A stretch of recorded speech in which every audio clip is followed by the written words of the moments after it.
আসসালামু আলাইকুম রহমতুল্লাহ। আমরা এই সময় সাকরাইল থানার অন্তর্গত পাঁচপাড়া মোল্লাপাড়া জানাজা ময়দানে দাঁড়িয়ে একটা মেসেজ আপনাদের সকলের জন্য দিতে যাচ্ছি। একটা দাওয়াতনামা আপনাদের জন্য উপহার দেওয়ার উদ্দেশ্যে আমরা এখানে জড়ো হয়েছি। ওয়াকাফ অ্যামেন্ডমেন্ট অ্যাক্টের বিরুদ্ধে অল ইন্ডিয়া তৌহিদি জনতা সংগঠনের পক্ষ থেকে পাঁচপাড়া এলাকার মুসলিম ওয়াকাফ প্রেমী, মসজিদ প্রেমী, মাদ্রাসা প্রেমী মানুষজনকে সঙ্গে নিয়ে আগামী 2রা সেপ্টেম্বর মঙ্গলবার ঠিক বেলা 2টা থেকে মাগরিব পর্যন্ত একটা ঐতিহাসিক প্রকাশ্য জনসমাবেশ হতে যাচ্ছে।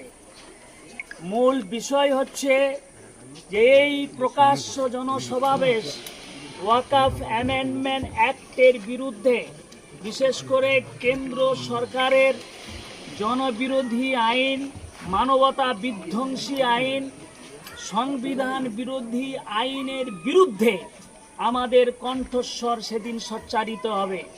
আমাদের কণ্ঠস্বর সেদিন সোচ্চারিত হবে। SIR এর নামে উল্টা দিক থেকে যে NRC মাধ্যম দিয়ে মুসলিম সংখ্যালঘু মানুষদের ডিভোটার করার যে চক্রান্ত চলছে, এই চক্রান্তের বিরুদ্ধে আমরা পাঁচপাড়া এবং এই সাকরাইল এলাকার সংখ্যালঘু মুসলমান এবং আদিবাসী এবং বিভিন্ন সম্প্রদায়ের মানুষ সেদিন আমরা প্রতিবাদে সোচ্চারিত হব। নাম্বার 3,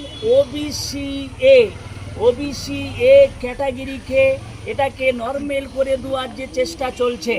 ওবিসি এ যদি থাকতো আজকে মুসলিম 450 মুসলমান ডাক্তারি পরীক্ষায় চান্স পেত। অতএব ওবিসি এর পক্ষে, অর্থাৎ ওবিসি এ পুনর্বহালের দাবিতে আগামী 2রা এপ্রিল পাঁচপাড়া জনকল্যাণ সমিতি ময়দানের সামনে প্রকাশ্য জনসমাবেশ হতে যাচ্ছে।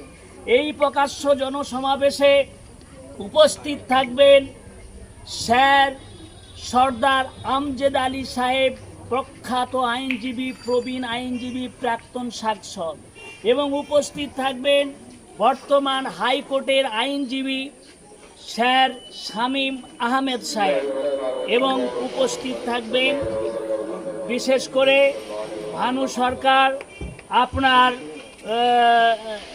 মোহাম্মদ জহির আব্বাস সাহেব সহ বিভিন্ন বক্তা উপস্থিত থাকবেন। আপনাদের সকলের কাছে বিনীত আবেদন, দলে দলে এই জালিম সরকারের বিরুদ্ধে